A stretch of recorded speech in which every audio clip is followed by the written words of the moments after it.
think about your life along 6 dimensions. So the goal is this: you're going to take care of yourself. You're going to have a life in 3 years that justifies its suffering. That's the goal. So you can invent the damn life, but you have to think what you would be satisfied with, so you wouldn't be all bitter and resentful. It's like, okay, what do you want from your family? What do you want from your friends? How are you going to educate yourself? What do you want for your career? How are you going to use your time outside of work? How are you going to handle drugs and alcohol and other temptations like that? How are you going to keep yourself mentally and physically healthy? And these are open questions, like you get to answer them. The idea is you can have whatever you want, but you have to figure out what it is. It has to be realistic, and you have to figure out what it is. It's okay, so now develop a vision. What's your life going to be like in 3 to 5 years? So you write it down. Your bad habits and your resentment and your bitterness and all of that, your procrastination gets completely out of hand, and you auger down, and you're in your own personal version of hell in 3 to 5 years. What does that look like? Well, everyone knows that. It's like everyone can look into the future and think, well, if I keep going on this dark path, this is where I'll end up. Well, then you've got a little hell outlined for yourself to run away from, and you got a little heaven outlined for yourself to run towards, and then you're motivated.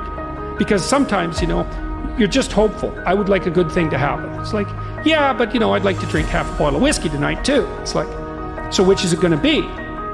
Well, just being hopeful about the future might not be enough, but then you think, oh, I see, like, there's that little hell thing that I outlined that's waiting for me. And maybe I'm afraid of taking the next step forward because it's demanding and challenging. It's like, yeah, I'm afraid of that, but I'm way more afraid of where I might end up if I don't get my act together. And people should be. That's why there are conceptions of hell in so many religions. It's like, hell's a real place. Whether it's eternal, that's a whole different question. Whether it's waiting for you in the afterlife, that's a whole different question. But if you've never met anyone in hell, you haven't lived very long. You haven't had your eyes open. But most of the time you should think, where am I falling short of the ideal? My own ideal. Doesn't have to be one that someone puts on you. Where am I less than I should be? Where am I bitter? Where am I making the world a worse place than it has to be? Like, you ask yourself those questions, you'll be in for a big shock. You say, well, what would happen if you stopped doing that? Stop saying things that make you weak. Stop telling lies that you know to be lies. Stop doing things you know to be useless and counterproductive. Aim high, adopt some responsibility, and then see what the hell happens.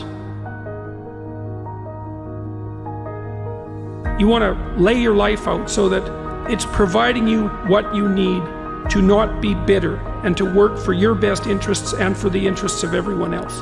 That would be lovely, and I think it's attainable.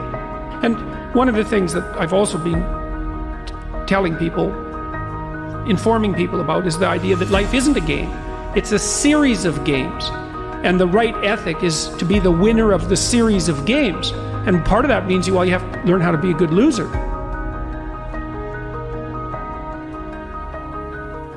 Let's say that you could pick your level of competition in life to some degree.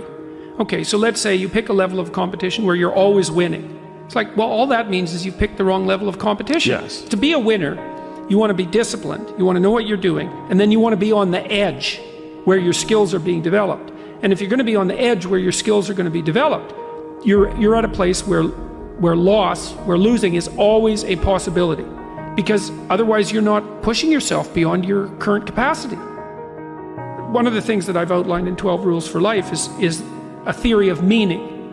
Because meaning, as far as I'm concerned, the sense of meaningful engagement, is the antidote to malevolence and suffering, essentially. Because you want to have a life that's so engaging that you think, despite the fact that I'm limited and that we're mortal and that life is tragedy and there's evil in the world, despite all that, this is worth doing.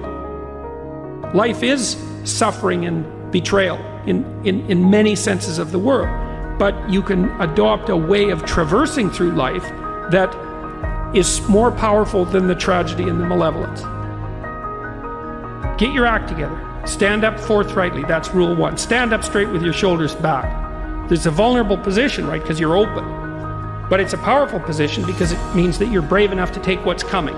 And it isn't like what's coming isn't dangerous. It's dangerous. So, but your best bet is to be dancing on your feet and ready for it. Pay attention and be awake.